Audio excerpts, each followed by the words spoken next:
مخکې له دې چې ویډیو ته لاړ شو له تاسو څخه هیله کوم چې زموږ یوټیوب چینل سبسکرایب کړئ ځکه چې د فیسبوک پیجونه او لایفونه همیشه رپورټ کیږي نو د سبسکرایب کولو لپاره به لومړی راشئ دا سره بټنه سبسکرایب به کلیک کړئ له هغه وروسته به د بیل نشان کلیک کړئ یا د زنګ نشان بیا به آل یا ټول الحمدلله ته څنګه یې ښه یې جوړ یې قربان دې اسم الله دې وساته مهرباني زړګیه د هلمند وحشت او د چېرته تللی و زه بله ښه په هلمند کې چې دا ما موضوع دا ده چې په هلمند کې دا کوم وحشت شوی دی پر عامو خلکو باندې د دې دا څنګه وحشت پر وسولو ورور جان شما در 40 کال هم دغه وحشت روان ده دغه 40 کال موږ هم د پوښتنې کوو چې ولې په موږ باندې بمبارد کړي دغه 40 کال موږ هم دغه پوښتنې چې ولې امریکایان راغلل باید خو طالبانو دغه طالبان لږ صبر که دماغ غږ ستا شاهین صاحب بالکل مبین صاحب غږم دماغ غږ چې ستا وحشت داسې سوی ده چې دلته د اردو ودرېږه د اردو ودرېږه پوښتنه دې چې وکړه اوس جواب واخله دا داسې و چې لیزري خطه د طالبانو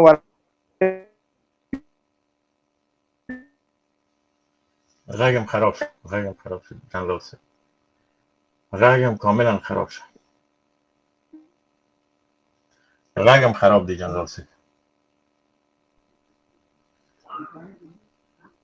جنرال صاحب وغږیږه چې غږ دې صحیح کېږي ته وغږیږه صحیح ده غږ مې سم مهرباني دا داسې و چې کله مې غږ خرابېده او غږ را باندې کوه شاهین صاحب صحیح ده سمه ده او دا داسې و چې پرون طالبانو په دغه د یخچال په سیمه کې د اردو عسکرو پسې لیزریانې راواخیستلې دا د اردو تش په نوم سفریا او دوه کمانډویان دا یې وزغلول دا بیسې وتښتېدل څو درې نور استنادي پوستې وې هغه یې وزغلول دا سر چې ساتي و سنګر نیسي پرتګونه او پتلونونه په پټیو کې پاتې وو دلته بیا د موټرو سازګام دا غټه اډه ده د موټرو کانټینرې ولاړې بارداره موټرې د سړک په غاړه باندې دلته د شاهین قلي اردو سادات خان را جګ سوی ده د په عامو خلکو بمبار شروع کړی ده دا داسې تلفات اوښتي دي ښه لکه طالبان چې کانټینر ډک کړي له باروتو نه او رای ولي په کابل کې په یو حوزې باندې په داسې جي کې والوزوي چې بسته بازار له منځه ویسي داسې کار یې کړی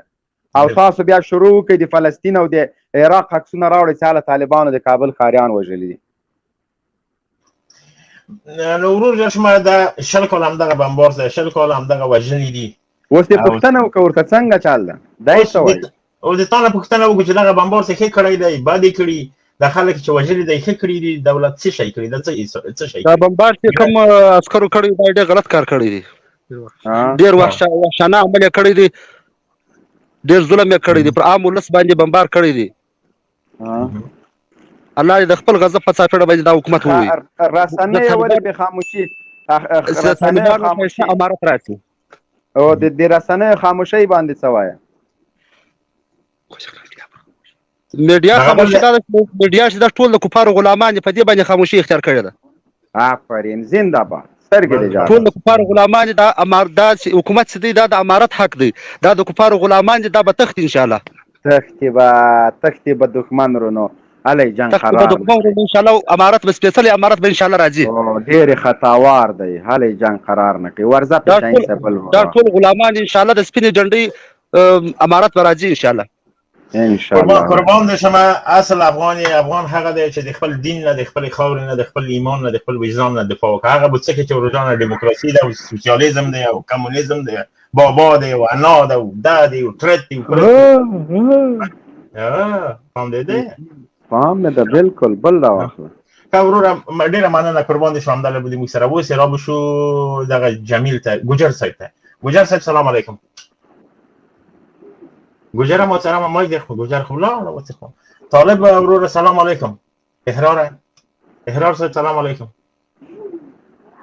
احرار صاحب څونه په احترام هم نه اخلم خو ما فلم دغه سي دوم اینترنت مبین صاحب چندان لکه ما باندې دا خفن دا سوال ته خو بیا وطن کې خو واقعا ما آفرین دي چې بیا هم لایق درو دا او مانه او د نور نه خلک خرچه وکړي د خدای دوستانو مهرباني احرار صاحب تاسو غږ نشته لالا زه د یاري با پای سر ته خیزم شاهین صاحب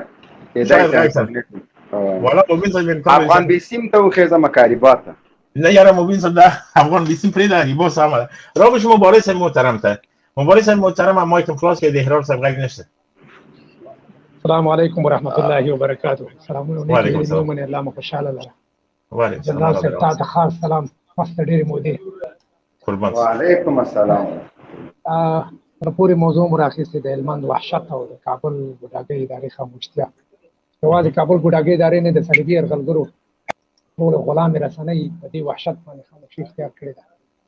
هغه د بشري حقوقو سازمانونو او هغه سیکولران ملحدین چې لر او بر چې د چا څوک ویني شي هغوی نارې او سورې وهي. حال دا چې نن پرون چې کوم وحشت ترسره شوی په دې باندې خاموشه دي. دا د دې ګواهي ورکوي چې د غرب روزل شوي ټول د افغان مسلمان ولس دښمنان دي، که هغه په لر دي که بر دي، که هغه په اروپایي هېوادونو کې دي، که په هر ځای کې دي، د مسلمان اواز نه پورته کوي بلکې د هغه سیکولرانو ملحدینو اوازونه پورته کېږي چې هغوی یو څوک حتی زخمي هم شي دوی اوازونه پورته کوي او په ټولنیزو رسنیو کې حتی په ټلویزیوني چینلونو کې دوی غږونه پورته کېږي، مګر د هلمند د مظلوم ولس غږ چا پورته نه کړه. خو انشاءالله تعالی د دې ناورین غږ به مبارز صاحب دغه مبارز صاحب وړه پوښتنه درڅ کوم. مبارز صاحب ته د په یاد وي چې د بوش پلار مړ و، اشرف غني د غونډو د تسلیت پیغامونه لېږل امریکا ته، اما دا د 20 کال چې ولس بمباردېږي، خپل خاورې بمباردېږي او خلک یې وژل کېږي، ولس یې تباه کېږي، یوه ورځ دغو ظالمانو حداقل هم په تلویزیون کې دغه نه ونه وایي چې ای ولسه بخښنه غواړم هغه خاطر دیموکراسي خو تاسو هم تباه کړی، تاسو مو برباد کړی، تاسو مو شهید کړی، تاسو مو ټوټې کړی، یوه ورځ یې ونه وایي. دا څه رقم ولسمشر ده؟ دا څه رقم حکومت ده؟ مهرباني. شاهین صاحب محترم، به اصلي خبره دا ده چې دا د ولس دښمنان دي. خو افسوس خبره ده چې څو تنه پکې خو لیدلي دي. اصلا که سوچ او فکر وکړو که زمونږ په ګاونډیو هېوادونو کې سیلاب راځي، حتی تاسو فکر وکړئ د کورونا وبا په ټوله نړۍ کې خپره شوه، حتی په افغانستان کې په سلګونو کسان په حق ورسېدل، مګر د غوا زامن چې کله پې اخته شول زمونږ وزیران او مشران او شړنګاو د ټولو ورته چې د تسلیت پیغامونه لېږل مودي ته دوی په خپل ولس باندې درد ځکه زړه درد نه کوي چې دوی په زمونږ د ولس په وینو باندې سوداګري پیل کړې ده، زمونږ د ولس په وینو باندې بلډینګونه جوړ کړي دي. شاهین صاحب دغه خلکو 20 کاله یا 25 کاله مخکې د آیسکریم پیسې ورسره نه وي، د کور کرایه پیسې ورسره نه وي، نن په ملیونونو ډالر لري. دا د افغانستان د مسلمان مجاهد ولس په وینو باندې دا سوداګري کړې چې دا پیسې لاته ورغلي. دوی هم دې سوداګرۍ باندې روان دي. ډېره مننه، الله دې خوشحاله کړي. الله دې وساته. رابو شو ډېره زیاته مننه افغان مبارز صاحب. مبین صاحب راګي راکم سم دي. طالب احرار ورور تا غږ خراب دی، لالا مې د زړه سره مې د سترګو تور مې هیڅ د غږ نشته. باور ولی محمد توار ورک ولی صاحب محترم مهرباني وکړئ مایک خلاص کړئ. السلام علیکم ورحمت الله وبرکاتہ. جنرال صاحب مبین صاحب تاسو سلامونه. وعلیکم السلام. وعلیکم السلام. وعلیکم السلام. مهرباني څه شو ولی محمد لاړه. سلام صاحب مهرباني وکړئ. تاسو خپل سلام نوم دې سلام د موږ د خپل قبول کړئ. السلام علیکم. سلام صاحب مایک دې خلاص کړئ. السلام علیکم ورحمت الله وبرکاتہ. غږ مې سم ده؟ وعلیکم السلام. قربان دې شم. بخیر او بالکل دې غږ صحیح ده. مهرباني سي ایما طرفنا ستر جنرال مبین صاحب ته، شاهین صاحب او د څوره مرګري په سټوډیو کې نوستي ټولو ته ډیر دراني مینې سره السلام علیکم او ډیر عزت او قدر. قربان دې شم. زه دغه خبرې ته حیران یم. زه د یوې خبرې ته داسې حیران یم چې ایمو د افغانستان د وړه ماشومانو باندې همدغه د ملي اردو والا همدغه د حکومت طرف نه دا ملي اردو او عسکر په تیارو کې بمبار کوي، وړه ماشومان مو ته شهیدوي او په دې باره کې دې دپاره یو سړی نه په بار هیوادونو کې نه په خپل وطن کې نه په د پاکستان کې څه دا کوم پی ټی ایم جوړ ده یو کس دوره غږ نه وي چې ته څه دغه وړه تلپاک ماشومانو آخر ګناه څه وه، آخر خطای څه وه، آخر په کوم جرم یې دغه وړه بچي مو ته څه کومه ټوټې کړلو. دا ځکه چې یوه ډمه ګډېږي په سټیج باندې څه خپای خویه شي د سټیج نه راوګرځي د منظور پښتین دغه لغړي سپي او د بار هیوادونو کې نوز دا سکشن ټامیون په دا ټولې سوشل میډیا باندې ټول فیسبوکونو باندې ټولو په ټویټرو باندې غر غوبه جوړه کړي.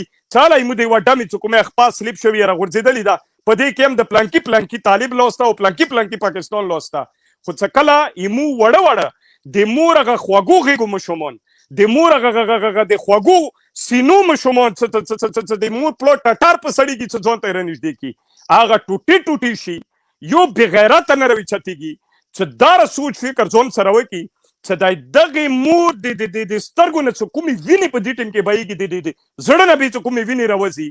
آیا دا ایمو د مسلمان پښتنو مور نه ده؟ آیا دا هغه پلو چې کوم دی مو د پښتنو شملور تره نه ده؟ اخر دا ظلم چې کوم د افغانستان مشرانو سره کیږي، دا جبر کوم مو د مشرانو سره کیږي او دا بېعزتۍ مو د خویندو میندو کیږي، آیا دا بېغیرته د امریکي تلیڅټې سپي دا اخر کوم کتاب دو په دې افغانستان کې یاله ده چې دو ځان ته مسلمان یای چې یای مو دو اندغه کوي چې مو دا اندا قرآن شریف یاله چې دا کوم قرآن شریف د نور مسلمانان یای، نو چې دا قرآن شریف تو یاله نو بیا ته د خپل د مسلمان د ټوټه کېدلو د خپل د مسلمان هغه ټوټې کولو کې ته څنګه مسلمان تو کې دار شته که نشته؟ تو د قرآن شریف په مخه نه یاله که په څټه نه دی یاله، تو یې دې مینو باندې ځان پوه کړی ده چې خپل مسلمان ورور په تو باندې کوم حق لري؟ آیا تو مسلمان ورور په تو باندې دا حق لري چې ته هغه دپاره چېرته د خیر کار وکړي، یا هغه د زندګۍ یا سنونې کار وکړي، یا هغه د مشکلاتو کې هغه د مشکلات حل کولو کې هغه سره مرسته وکړي؟ که تو ته دغه حق د امریکې طرفه نه در کړی ده، په دغه کرایسي لاس کې در کړی چې دغه د جزونو نه د خپلو لاس باندې راغورځوه. ملا عمر پسې چې دا ټوله دنیا راولټوي په یوې خپې باندې که نه لا اله الا الله محمد رسول الله، چې دا ګرده دنیا ورپسې راولټوي. قرآن مو وایه که یو ویښته درته ملا عمر رحیم الله میلاو شي، یو ویښته به لکه ته راپیدا کړي. ډېر بېغیرته نسل یو، ډېر کوني خلک یې تاسو چې تاسو یې مو امیر ته زیارې کوو که نه، تاسو نه کفر و منافق او یزید خلک بل په دنیا کې نشته. قسم دا چې په یوې خپې باندې ولا څه ټوټې ټولې دنیا کې نه وګرځې، ولا که یې ملا صاحب یو ویښته ولا که ته راپیدا کړي، ولا که د یوه ویښته هغه مبارک عزت ولا که دنیا یوې تلې کې واچوي، ولا که هغه عزت ته چې کومه چي ته نه راپیدا کړي. خو ته ډېر بېغیرته انسان یې، ډېر کچا سړی. تا مور په مخه نه په څټه دې راودي ده، که تا په مخه وراودي وه ته په دې مصف کې ولاړ وي، خو تا مور په څټه راودي ده، که په څټه دې نه وراودي نن به ته چې کومه د همدې امریکایي سره په سر جنګېدې، سر په دبیر کولو خپل، خو بېغیرته یې کماصل یې. نن چې موږ کمزوري یو، نن چې موږ بېوسه یو، نن بېطاقته یو، ایتو غوندې بېغیرته خلک موږ په صفونو کې ولاړ دي، ایتو غوندې کچا خلک موږ را پیدا شوي دي. که نه د انګریز تاریخ وکسه، د هندو تاریخ وکسه، د بودیست تاریخ وکسه، دا هغه خلک دي چې موږ په روان شو پرتوګو کې به امتیازې کولې بېغیرته بچیا. ته د امیر صاحب ته زیارې کوي، لعنت شو په تاسو شه. علامه دیان د طالبانو د ګولیو بالکل هغه په ټارګېټ یې که څه داسې سینو کې درته وباسي، په دې سترګو په دې دا تندې کې درته وباسي بېغیرته مخلوقه کچا خلکو. الله درله دا خوره پوکه که، الله درله دا خوره زر غونتې په امن ته که، دا خوره به الله ته فریاد کوي چې یا الله پوکه داسې بېغیرته د په ما باندې ویلې پیدا کولو، بیا د چې پیدا کړو داسې بېغیرته په ما باندې ګرځي ویلې، دا خوره به یې صحیح مې لپاره شرم مقام ده. ارمان ده چې دا خوره غږېدای شوه، ارمان ده چې دغه اسمان نه د الله فرښتو څه کومه دغه راوړه شوه چې خلکو ته یې خیال شوه چې دغه خوره د جوړي ولې په دې باندې دا شو چې کچا خلک پیدا شوي دي. الله مو تباه برباد کا. سلام وروره، ډېره زیاته مننه، قربان مو شم. الله دې وساتي. ته تماسه یو ګیلاس اوبه وڅښه، موږ به نورو ملګرو ته وخت ورکړو. الله مو عزتمن لره، یقیني دا د یو مسلمان دی، د یو دردېدلي افغان درد چې دلته بیان کړه، او هر افغان دغسې په زړه کې یو درد لري، رسنۍ نه دي پرېږدي چې خپل غږ جګ کړي، او د مونږ دغه تاسو ورونو له برکته چې لایف خپرونې کې همکاري کوئ، دغسې یو ورور راځي خپل د زړه درد بیانوي. یقیني مونږ دغسې سپېڅلي خلک، دغسې پاک خلک، دغسې بادار که خلک لرو. دلته دی غږېږي، بل راځي ملا عمر، یقیني د ملا عمر چې کوم اوصاف د بیان کړه، کوم تعریف یې د وکړه، ټوله نړۍ چند که ملا عمر به پیدا نه کوي. خو راځئ چې موږ د هغه لار او د هغه مسیر تعقیب کړو. یقیني بیا به صلاح الدین ایوبي را نه شي، بیا به اختر محمد منصور را نه شي. دا فاني نړۍ ده چې څوک تللي د هغه بېرته نه راځي. راځئ موږ د هغې په لار باندې روان سو. یقیني ده چې دا وویله چې مځکه به د دوی نه په عذاب وي، بلکل دغسې ده، خو د هغه مځکې غېږې ته به ورځي او دوی به حساب ورکوي انشاءالله. شاهین صاحب مهرباني.